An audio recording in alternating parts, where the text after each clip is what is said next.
যে কাম করছে মোটর বাড়ি থেকে মানে বাইর করে দিছে।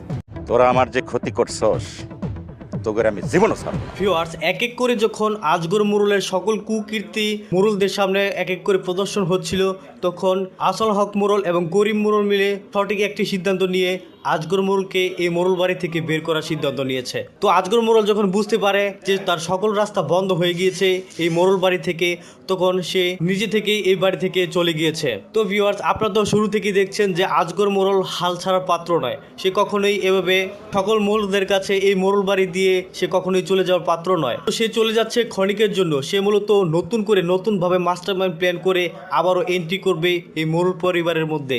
অন্যদিকে সুলতানা যখন মিনার সাথে কথা বলছিল যে লতিফকে সে মন থেকে ভালোবাসে কিন্তু তাকে বিয়ে করতে পারবে না, তখন মাস্টার কিছুটা হলেও খুশি হয়েছিল এবং মনের মধ্যে আশা রেখেছিল।